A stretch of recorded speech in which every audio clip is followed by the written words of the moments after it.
Hello everybody, this is vlog, I have no idea what number it is, 20 something, but want to talk about some things here. We're going to talk about something that I've been talking about a lot. I won't overdo it. We've talked about it already enough after this, I think. I'm sure we'll plug it on the Facebook page a little bit, some more, but that is funding. Right now we could use some more funding. We need to keep our bills paid and also keep our team compensated. We need to keep new ideas going. We need the time for new ideas, things of that nature. The current fundraising opportunity we have is we're using Indiegogo again, and of course no donation is too small. We appreciate any donation. The way to get to it is donate.thedigitalcraft.com. No www, just donate.thedigitalcraft.com, and that'll take you to the Indiegogo page where you can either make a donation, and if you can't make a donation, you can at least spread the word by tweeting, Facebooking, Googling, or Google Plusing, any other social outlet that is available there. Whether we reach our goal or not, that's cool. We lowered the goal from the last time substantially. The point is to just get funding. If we exceed our goal, we'll definitely have some exciting things in the works. But that said, we really just need some help. And one of the reasons we need more help is that I need to focus more on the YouTube side of things, the free videos, things like that. Because the way we have things worked out here, pretty much everything from YouTube comes to me. And we do this so that we keep money and everything like that kind of separated, so that there's no issues between the team members. In my experience working being in bands, things like that, money can kill something pretty fast. So if you don't know how money's handled, or if you're not prepared for that, then you can squash a project pretty quickly. So what we've worked out is the videos on YouTube I produce. There's a few of them on there from Justin. Justin's using those to just kind of promote his own classes on udemy.com, which I have some courses on there too. Those do cost money, some of them. And that's how the other team members make their money. The YouTube channel, it's just easier for me to do things that way. For the other guys, they're able to create their own instructor accounts on Udemy. They link it in with the Digital Crafts Udemy account, yet they get their money. We take a small percentage, very small, but essentially they get to get their own money and handle it their own way, handle their taxes their own way, everything like that. So we keep things simple, so that nobody's hands in each other's pockets. Nobody's concerned about who's doing what and who's doing more. We try to keep the load pretty even, with the exception of this last month, with me being out for the month.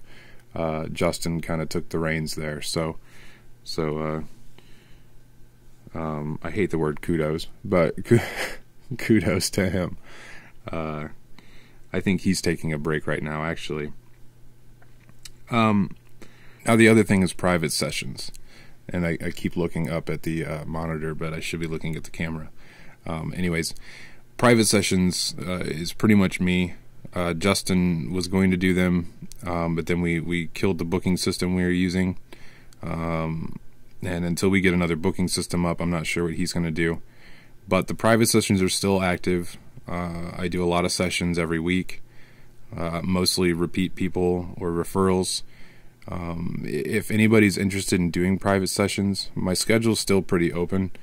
Other than picking up my kids, between 3 and 4 o'clock in the afternoon Eastern, I'm pretty open to be flexible with that. And at this point, just shoot us a message on Facebook, like our Facebook page, shoot us a message over there. That is where we do most of our communication. And on that note, the YouTube channel, it's kind of taken a life of its own with all the views and the subscribers. It's hard to keep up with people. I try to keep up with the comments as much as possible, but that's even difficult. I have to pick some, respond, and then get on with what I'm doing. So don't take it personally if I don't get back to you. I just grab the first one I see and respond, and if I can respond to more, I do. Messages on YouTube, I try to get to those. A lot of those, though, are asking me for help, which I don't mind, but I don't always have a lot of time to help, and more often than not now, these questions are big questions. These are book time with me questions, and I don't say that because I want to make more money.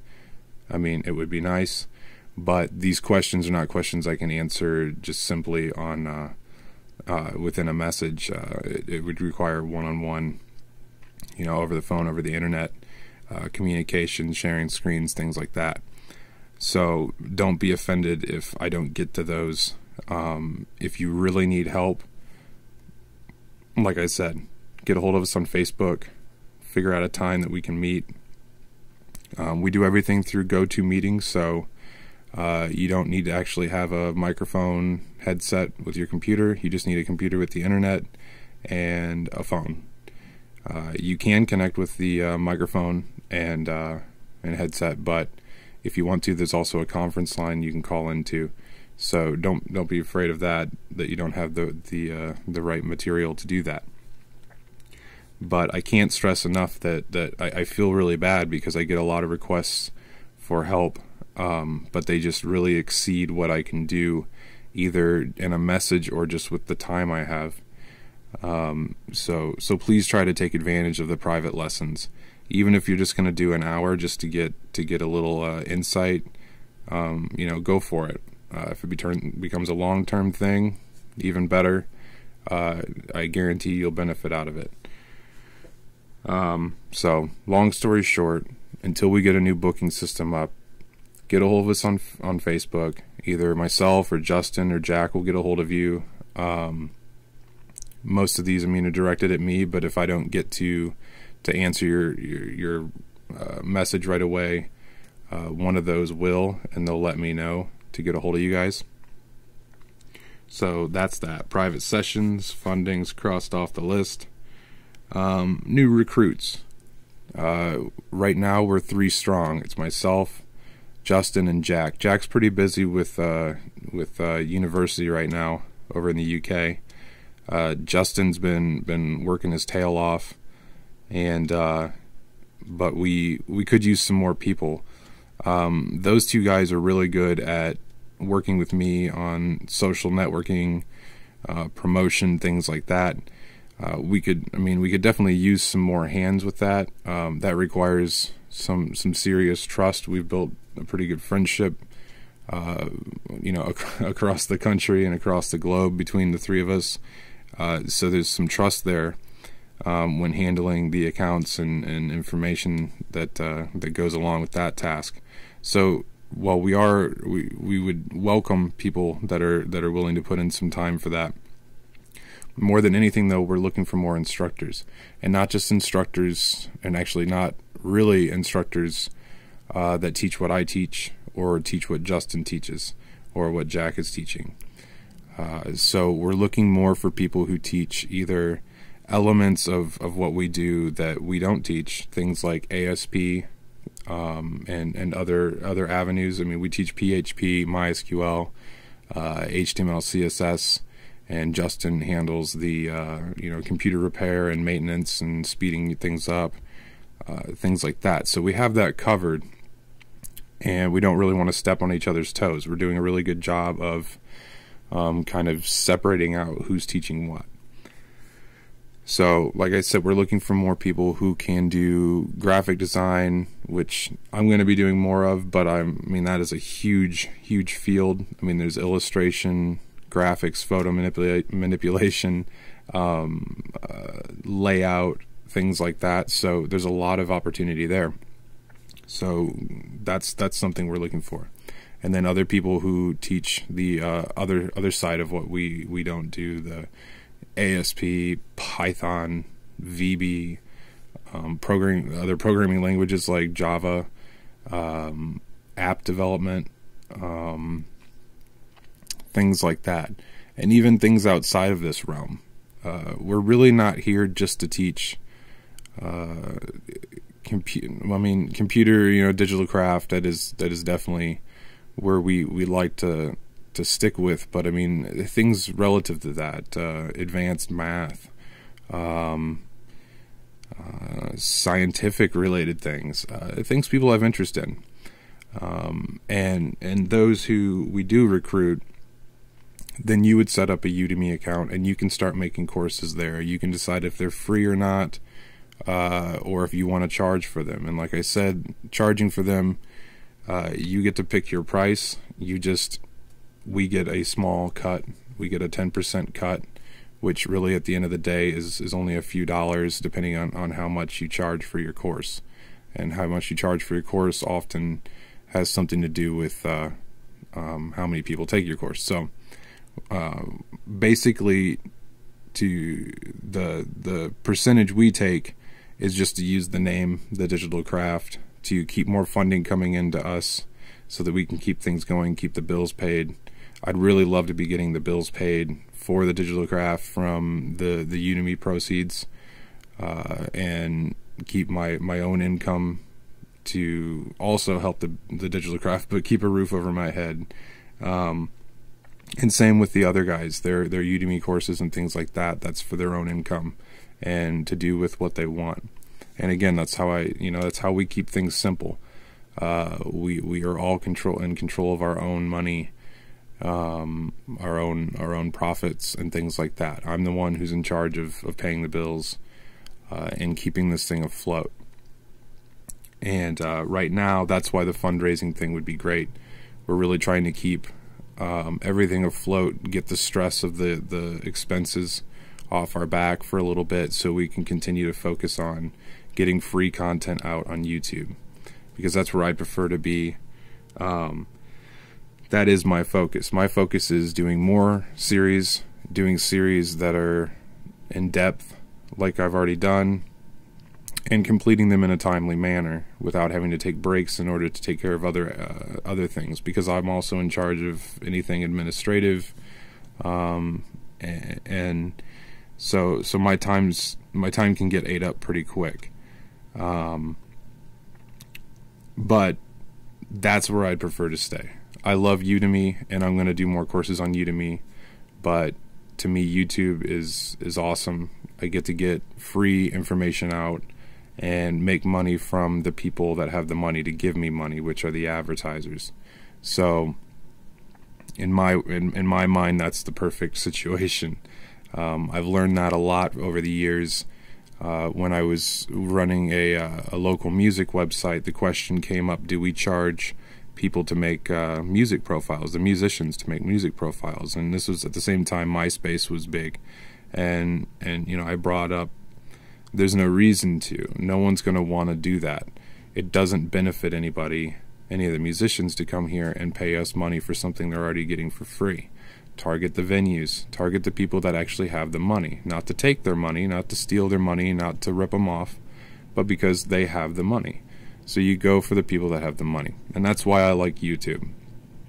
People all over the globe get to learn new technology, and just new anything, just education in general, and at no expense to them except for donations. But I mean, that pretty much sums it up. So anybody who's interested in teaching with us, one thing to note is that we're pushing and I mentioned this a lot, this independent education.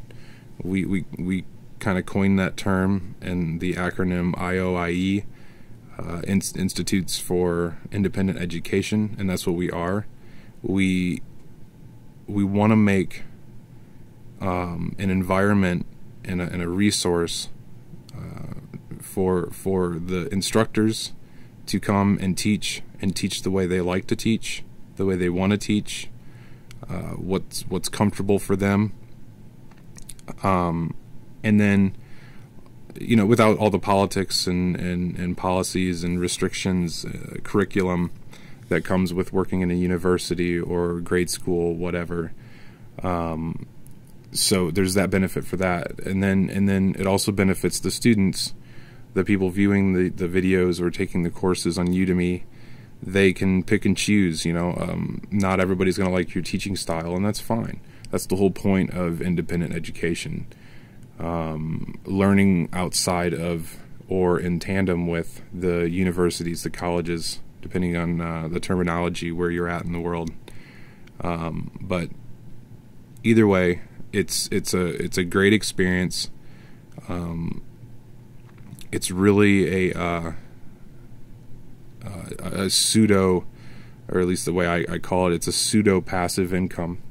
Once you've created the course, once you've created the videos, you sit back and I mean, you have to do some marketing and things like that, and we help with that. But you sit back and you make money, and that's great, and you're educating at the same time, and you're getting money from the people who have the money. Even if you're doing things on Udemy, the people that can afford the courses will buy the courses. If you're doing them on YouTube, then the people paying you are the people that can afford advertising, the big companies and things like that have those little ads at the bottom. So hopefully people might be interested. If you're interested, again, get a hold of us on Facebook. Let us know what your expertise is, what you're good at. You don't even have to be a guru. If you have basic knowledge, I'd love to see some people that have knowledge of electronics, things like that. It was recently, but I picked up an Arduino board, and I'm a software guy. I'm not an internal guy, and I don't know what to do with it. It sits in a drawer. I would love to see people teaching that kind of stuff.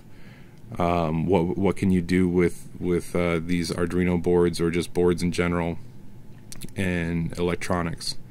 So I guess that's it. So basically, if you're interested in joining the team, get a hold of us on Facebook. Let us know what you're interested in doing. As far as helping us with the day-to-day tasks, that is more of a internship type of a deal. We really can't afford to compensate you outside of I like to give free lessons to the team members who want to learn new stuff when I have time, but we can't offer or promise anything on that end unless we get more funding. But it is a good experience. If you're a college student, you can definitely earn credit from it. If you're an instructor, let us know what it is you know how to teach and what you want to teach, and then we will show you how to obtain the tools to do so,